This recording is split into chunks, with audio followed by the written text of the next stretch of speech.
Shri L Unnikrishnan വേദിയിലും സദസ്സിലുമായി ഈ Covid കാലത്ത് വളരെ താല്പര്യപൂർവ്വം എന്നാൽ ധൈര്യപൂർവ്വം എത്തിച്ചേർന്നിരിക്കുന്ന പ്രിയമുള്ളവരെ, റോട്ടേറിയൻ എന്ന വളരെ അഭിമാനാർഹമായ നാമധേയത്തിൻ്റെ പര്യായങ്ങളായി പ്രവർത്തിക്കുന്നു. വളരെ കാലങ്ങൾക്ക് ശേഷമാണ് വീണ്ടും ഇതുപോലെ ഭൗതികമായ സമ്മേളനങ്ങൾ നടക്കുന്നത്. ഞാൻ മിക്കവാറും അതേ സമ്മേളനങ്ങളിൽ പങ്കെടുത്തു, പക്ഷെ ആളുകൾ കുറവാണ്. ചില സമ്മേളനങ്ങളൊക്കെ ആളുകൾ അപ്പുറത്ത് കുറവാണെങ്കിൽ ഇപ്പുറത്ത് കൂടുതലായിരിക്കും. അത് സമ്മേളനത്തിന്റെ ഒരു സ്വഭാവം. അതുകൊണ്ടാണല്ലോ ഇപ്പോൾ ചില രാഷ്ട്രീയ പാർട്ടികളിലൊക്കെ ഒരുപാട് പേര് വേദിയിൽ നിൽക്കേണ്ടതില്ല എന്നുള്ള തീരുമാനങ്ങളൊക്കെ കെട്ടിവാങ്ങുന്നത്. നമ്മൾ ഇന്ന് വളരെ ഔപചാരികമായി കൂടുകയാണ്. ഞാൻ എന്തിനെ കുറിച്ചാണ് സംസാരിക്കുന്നതെന്ന് ഇങ്ങനെ ആലോചിക്കുകയാണ്. ഈ ക്ലബിന്റെ പ്രവർത്തനത്തെ കുറിച്ച് ഞാൻ പറഞ്ഞിട്ട് വേണ്ടല്ലോ നിങ്ങൾ മനസ്സിലാക്കി. 1949 പ്രവർത്തനം ആരംഭിച്ച ക്ലബ്, അതുപോലെ തന്നെ ഇപ്പോഴും റോട്ടറി ക്ലബ് ഓഫ് ട്രിവാൻഡ്രം എന്ന പേരിൽ വളരെ ശ്രദ്ധേയമായ പ്രവർത്തനങ്ങൾ കാഴ്ചവെച്ച് മുന്നോട്ട് പോകുന്ന സേവനമാണ് നമ്മുടെ മുഖമുദ്ര. സേവനം എന്നാൽ എന്താണ് എന്ന് ഒരിക്കലൊരു ചോദ്യം ഉണ്ടായി. പലയിടത്തും സേവനത്തെക്കുറിച്ച് എഴുതാൻ പറയാറുണ്ട്. സേവനത്തെക്കുറിച്ച് കഥകളും കവിതകളും എഴുതാൻ പറയാറുണ്ട്. എനിക്ക് വളരെയധികം താല്പര്യമായി തോന്നിയ ഒരു കഥ മഴയത്ത് വന്ന അതിഥികൾ എന്ന വളരെ മുമ്പ് വായിച്ച ഒരു ചെറുകഥയാണ്. ചെറിയ കഥയാണ്, അക്ഷരാർത്ഥത്തിൽ ചെറുകഥ.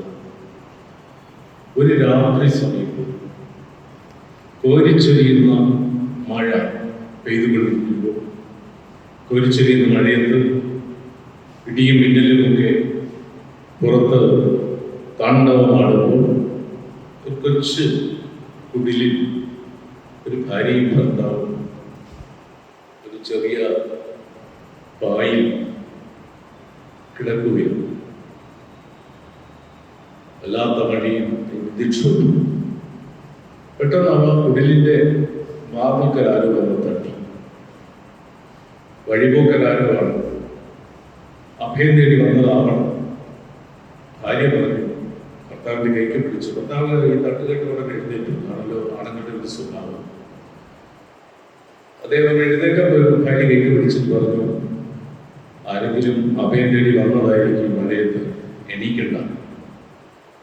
നമുക്ക് രണ്ടുപേർക്ക് കിടക്കാൻ തന്നെ കഴിയുന്നില്ല, അതുകൊണ്ട് എണീക്കണ്ട.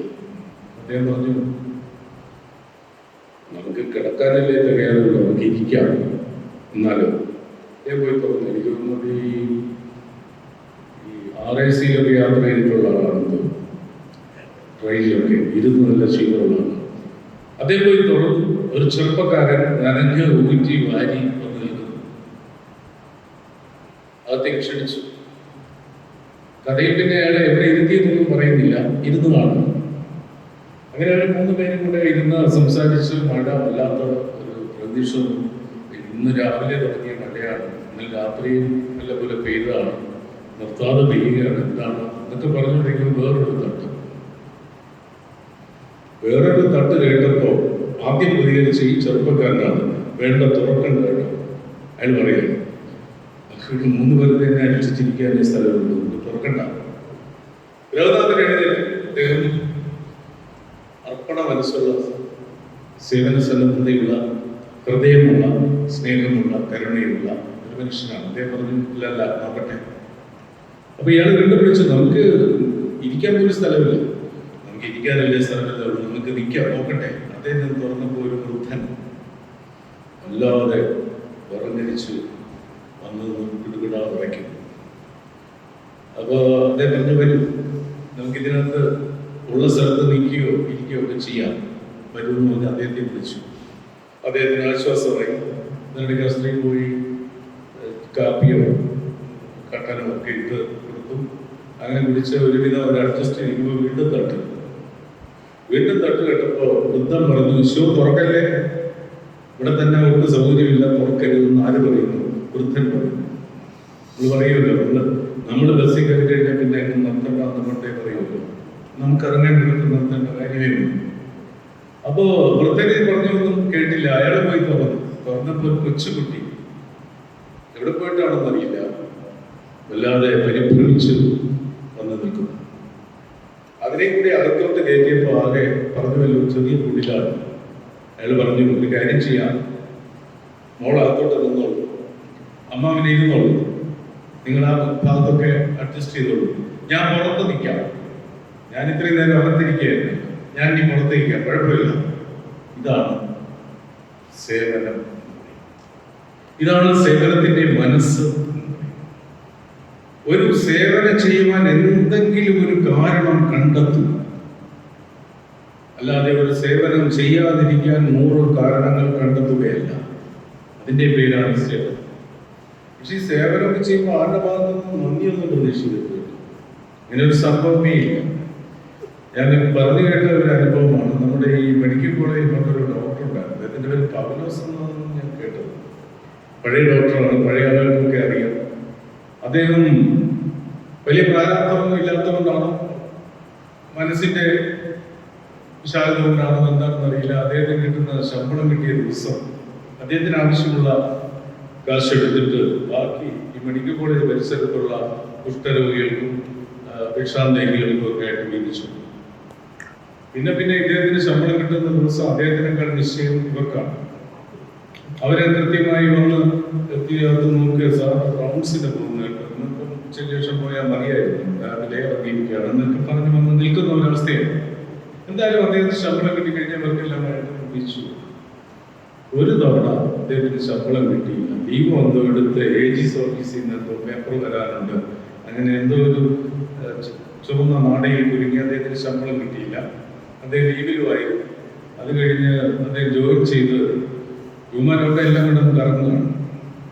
അപ്പോൾ ഇദ്ദേഹം ഇന്ത്യൻ കോഫി ഹൗസിലോട്ട് പോയി കാപ്പി കുടിച്ചിട്ട് ഇറങ്ങുമ്പോൾ ഇവരിൽ 5-6 പേരാണെന്ന് പറഞ്ഞിട്ട് ഒരുത്തം പറഞ്ഞു, ഇത്തവണ ഒറ്റയ്ക്കാണ് എടുത്തല്ലേ, സ്വന്തമായിട്ട് എടുത്തല്ലേ.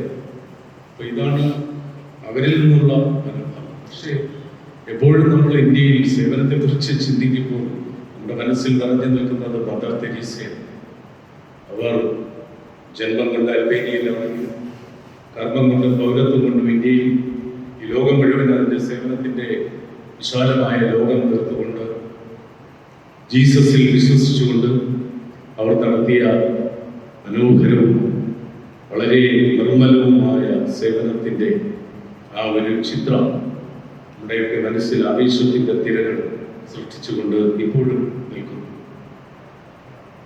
കൽക്കട്ടയിൽ അവരുടെ ആ മന്ദിരത്തിൽ ആ കെട്ടിടത്തിന്റെ മുകളിലത്തെ മദർ താമസിച്ചിരുന്ന മുറിയിൽ പോയ ഒരാൾ റിപ്പോർട്ട് ചെയ്തത് ചെറിയ ഒരു മുറി, ഇടുങ്ങിയ ഒരു മുറി, മരത്തിലുള്ള ഒരു ചെറിയ ശയ്യ, കട്ടിൽ, മരത്തിലുള്ള ഒരു അലമാര, മരത്തിലുള്ള ഒരു ബെഞ്ച്, വളരെ പരിമിതമായ സൗകര്യങ്ങൾ. പക്ഷേ ആ പരിമിതമായ സൗകര്യങ്ങൾ വെച്ചുകൊണ്ട് അവിടെ എത്രയോ ആസന്ന മരണരായ ആളുകളുടെ ഭവനമാക്കി അത് മാറ്റി, എത്രയോ തീരാരോഗികളുടെ ആശ്രയ അഭയ കേന്ദ്രമാക്കി അത് മാറ്റി.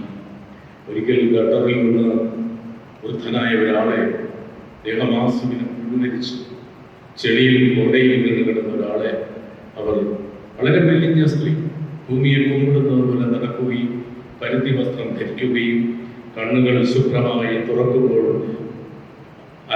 തിരമാലകൾ വന്ന് ചേരുന്നത് പോലെ ചുറ്റും മടക്കുകൾ വീഴുകയും വാർദ്ധക്യത്തിന്റെ നെറുകയിലെത്തുകയും ചെയ്ത സ്ത്രീ കൂടെയുള്ള സന്യാസിനിമാരുമായി ചേർന്ന് ആ മനുഷ്യനെ ആ മന്ദിരത്തിൽ എത്തിച്ച് വളരെ പാടുപെട്ട് അദ്ദേഹത്തിന്റെ ശരീരം വൃത്തിയാക്കി കുളിപ്പിച്ച് അവസാനം ഒരു മനുഷ്യരൂപം അയാളിലുണ്ട് എന്ന് തിരിച്ചറിഞ്ഞ് അയാൾക്കും ആശ്വാസമായ പറഞ്ഞത്രേ, മരണത്തിൻ്റെ മണിനാഥം കാലക്ഷീണം ഒക്കെ കേൾക്കുമ്പോഴും അദ്ദേഹം പറഞ്ഞു അത്രയും ഒരു മൃഗത്തെക്കാൾ കഷ്ടപ്പെട്ട് ദയനീയമായി അധംപതിച്ചവനായി ഞാൻ ആ തെരുവിൽ കിടന്നിരുന്നു.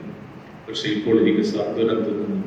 ഇപ്പോൾ ഞാൻ ക്രൈസ്റ്റിൻ്റെ അടുത്തെത്തിയതുപോലെ എനിക്ക് തോന്നുന്നു. എൻ്റെ മനസ്സ് വളരെയധികം ആശ്വാസഭരിതമാകുന്നു.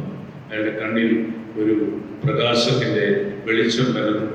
അയാൾ അവരോട് ഒരു മാലാഖയുണ്ടെന്ന പോലെ അവരുടെ ശരീരത്തിൽ ഇങ്ങനെ ബലമായി പിടിച്ചുകൊണ്ട് കണ്ണടയ്ക്കുകയും ചെയ്തു. ആ സംസ്കാരം നടന്നതിന് ശേഷം മദർ ചോദിച്ചു, തൻ്റെ കൂടെയുള്ള സന്യാസിമാരിൽ ഒരാളോട് ചോദിച്ചു, അയാളെന്നെ തൊട്ടില്ലേ? നമ്മളെല്ലാം തൊട്ടില്ലേ? വളരെ ദൈന്യമായ അവസ്ഥയിൽ ദേഹമാസകലം ഈ ചെറിയും ചെറുതൊക്കെ വരേണ്ട അയാളെ നമ്മൾ സ്പർശിച്ചുവല്ലോ. അയാൾ സ്പർശിച്ചപ്പോൾ എന്താണ് തോന്നിയത്? ഒന്നും ആലോചിക്കാതെ ആ സന്യാസിനി പറഞ്ഞു, ക്രിസ്തുവിനെ തൊട്ടതുപോലെ തോന്നി. ക്രിസ്തുവിനെ തൊട്ടതുപോലെ തോന്നി. അതാണ് ആ മാനവ സേവയാണ് മാധവ സേവ. അത്തരത്തിലുള്ള സേവനമാണ് നമ്മൾ ചെയ്യുന്നത്.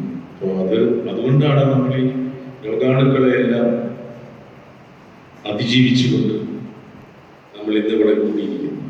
അതിനെക്കുറിച്ചുള്ള ആവേശം ഉൾക്കൊള്ളാനും ഊർജം ഉൾക്കൊള്ളാനും ആ പ്രചോദനത്തിൽ നിന്ന് പുതിയ കർമ്മപദ്ധതികളുടെ നടുക്കളത്തിലേക്ക് ഇറങ്ങുവാനുമുള്ള ഈ തീരുമാനം ശ്ലാഘനീയമാണ്. ഇതിന് എല്ലാവിധമായ ഭാവുകങ്ങളും നേർന്നുകൊണ്ട് കോവിഡ് കാലമായതുകൊണ്ട് പ്രസംഗം ചുരുക്കുന്നു.